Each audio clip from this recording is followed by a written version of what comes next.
Okay, we need to talk a little bit about capital investment tools that we can use. These are the financial tools. It's really important when a company does with its capital. We're not talking about paying expenses such as everyday stuff like buying inventory or paying for payroll or buying supplies that we need. What we're talking about is big ticket items. This is stuff that is required for the long-term sustainability of a company. Every company has to put money back into itself to build that company and keep it viable for the long-term future, or even if you don't want to build it, to just keep it to where you can compete with the other companies in your field. So you've got to put money back in your company at some point. And so where do you put it? Because money is capital is a very important resource. Is a key resource for a company. And where are they going to put it? Because they don't have an infinite amount of it. They can't just go into do whatever they want with their business, do every project, every upgrade, everything they can imagine, because obviously they don't have all that extra money, so they got to make decisions. So once you take the extra capital and you put it into a project, it's tied up in that project. Something else comes up, it's better, you missed out on it. Or that project doesn't turn out the way you wanted it to, you missed out, right? So there's a certain amount of risk that goes into this. What I'm trying to make sure you understand is that this is a really important part of keeping your business going for the long term. And there's a certain amount of risk, and there's certain ways that you're going to approach doing this. First of all, when trying to decide where you want to put your capital, you want to first of all realize that there are both quantitative and qualitative factors that are involved. Qualitative factors would be things that have nothing to do with the financial side. For example, maybe safety, or features or functions, or maybe something that is much less prone to break or needs less maintenance. Those are things that need to go into the decision-making process too. In this chapter, though, we focus on the financial side. So this would have to be done in conjunction with the qualitative discussion. Together, you, as a management team, would probably come up with where you want to put your capital.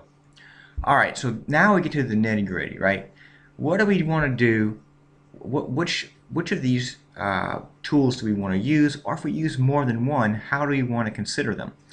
The cash payback or payback method, basically, I'm not going to go over the calculations, but instead I'm going to focus on what they mean. The cash payback is how long it takes for cash to come back from that project or that investment to pay for itself.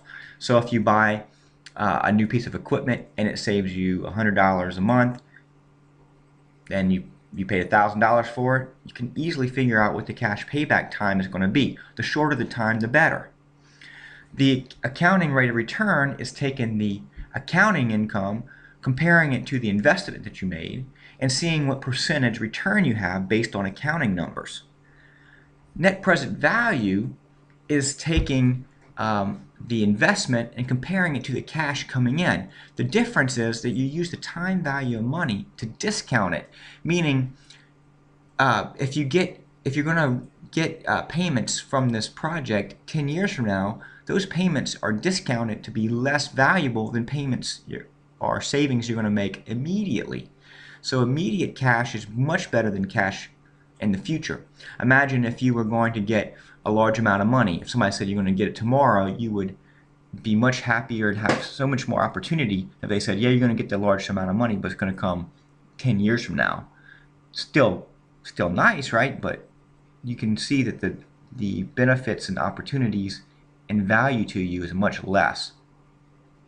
Internal rate of return is similar to the net present value in that we're going to get a percentage return on the investment based on time value money. And I'll go over that a little bit more in a second.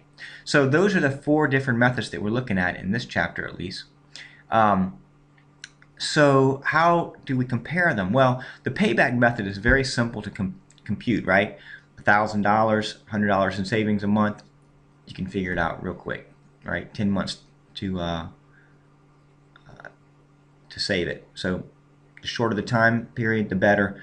The problem though is the cash payback method does not use the time value of money. So if you're making savings 10 years from now, the cash payback method treats those savings 10 years from now as being the same value as savings you make now. So that's a big problem with the cash payback method. The simplicity is okay, but it has a major weakness in that it doesn't use time value of money. Accounting rate of return is similar to the internal rate of return, except that it doesn't discount the rates either. The accounting rate of return takes the accounting figures, which that's a strength because all companies have accounting figures because they've got to do their books, they've got to do their taxes. So it's information that's readily available, and they compare it to the investment. The problem though is, again, it doesn't use time value of money. So the return that you get is going to be a little bit different without discounting the return, what kind of investment return you're going to get in the long-term future. In other words, if you're expecting to get net income from this project 10 years from now, that net income is treated the same as the net income you expect to get this year. That's a problem, as we just explained. Ignores the time value of money. But it does have a strength in that the information is readily available.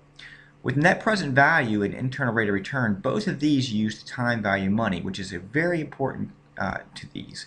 It's a very good strength and something that I can't emphasize enough.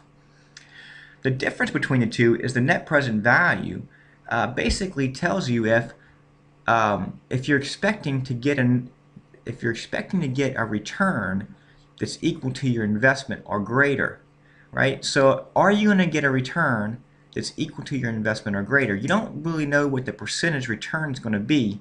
You know it's going to be at least what you want. So let's say you have a net present value.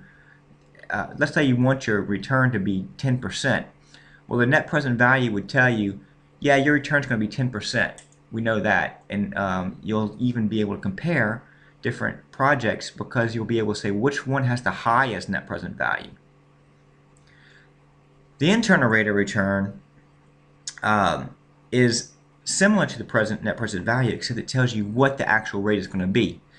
Remember, net present value, I said you knew it was going to be at least 10%, but in the internal rate of return, you could actually compare, you can actually calculate, and see, well, it's going to be 12%. And we wanted 10%, it's going to be 12. So you have an actual number there that you use for your return. So they say down here that a weakness for the IRR is that it's difficult to calculate. And that's true, except that we have calculators now, business calculators, apps, programs, Excel. All these things make it a lot easier to calculate. As a matter of fact, it kind of makes it a non-issue. So between these two, they're very similar.